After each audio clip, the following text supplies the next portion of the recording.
고린도전서 3장 1절에서 7절 형제들아 내가 신령한 자들을 대함과 같이 너희에게 말할 수 없어서 육신에 속한 자 곧 그리스도 안에서 어린 아이들을 대함과 같이 하노라.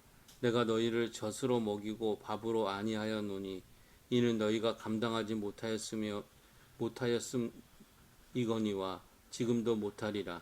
너희는 아직도 육신에 속한 자로다. 너희 가운데 시기와 분쟁이 있으니 어찌 육신에 속하여 사람을 따라 행함이 아니리요. 어떤 이는 말하되 나는 바울에게라 하고 다른 이는 나는 아볼로에게라 하니 너희가 육의 사람이 아니리요. 그런즉 아볼로는 무엇이며 바울은 무엇이냐? 그들은 주께서 각각 주신 대로 너희로 하여금 믿게 한 사역자들이니라. 나는 심었고 아볼로는 물을 주었으되 오직 하나님께서 자라나게 하셨나니 그런즉 심는 이나 물 주는 이는 아무것도 아니로되 오직 자라게 하시는 이는 하나님뿐이니라. 아멘.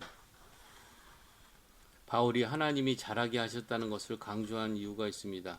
고린도 교회는 많은 은사를 받은 교회이면 틀림이 없지만 모든 은사에 부족함이 없다고 했습니다. 고린도는 일찍부터 철학의 영향을 받아서 지식이 높았고 신앙적으로는 많은 체험이 있었습니다.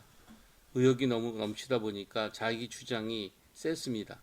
고린도 교인들은 자기가 지지하는 사람에 따라 어떤 일은 바울파, 어떤 일은 아볼로파, 어떤 일은 게바파로 분열되어 있었습니다.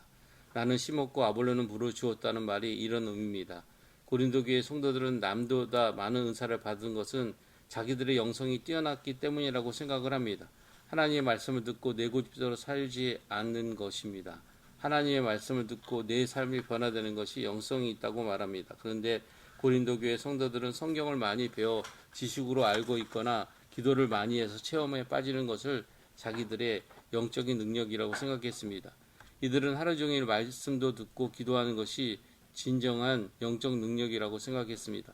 어떤 사람들은 일하지도 않고 열심히 신앙생활만 하면 나머지는 하나님이 책임져 주신다고 생각했습니다. 바울은 이런 사람을 영적으로 어린아이라고 말합니다. 고린도 교회 성도들은 자신들의 노력 때문에 믿음이 성장한 것으로 착각하고 있습니다. 바울파, 아볼로파, 게오파를 나누어 말하며 자기의 의를 내세웠습니다.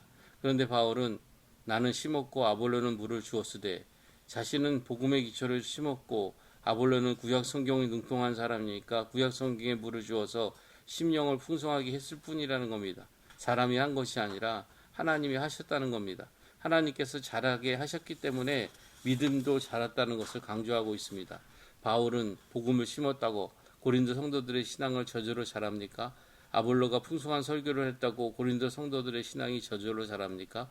자라게 하시는 분은 하나님이십니다. 아이들이 자라는 거 보십시오.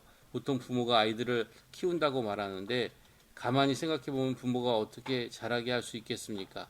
부모들을 계획해서 언제까지나 뒤집게 만들고 언제부터 걷게 해야지 이것이 됩니까? 안 되지요. 부모는 그저 먹여준 것밖에 없는데 어느 순간에 뒤집는 것이고 어느 순간에 말하고 걷는 것입니다. 누가 자라게 하셨습니까? 하나님이 자라게 하신 것입니다. 하나님이 부모를 통해서 어린아이를 키우듯이 하나님은 바울을 통해서 성도들의 신앙을 자라게 하신다는 겁니다. 사람들은 그들의 성장을 돕는 수단일 뿐이고 자라게 하신 분은 오직 하나님이십니다. 우리의 신앙을 자라게 하시는 분은 오직 하나님이십니다. 오늘 우리의 신앙을 자라게 한 것에 감사하시는 여러분이 되시기 바랍니다. 기도를 통해서 담대함과 확신이 생기는 믿음이 자란 것을 감사하시는 여러분이 되시기 바랍니다. 나의 신앙이 자라게 하신 것을 감사하여 하나님의 기쁨이 되는 저와 여러분이 되시기를 주님의 이름으로 축원합니다.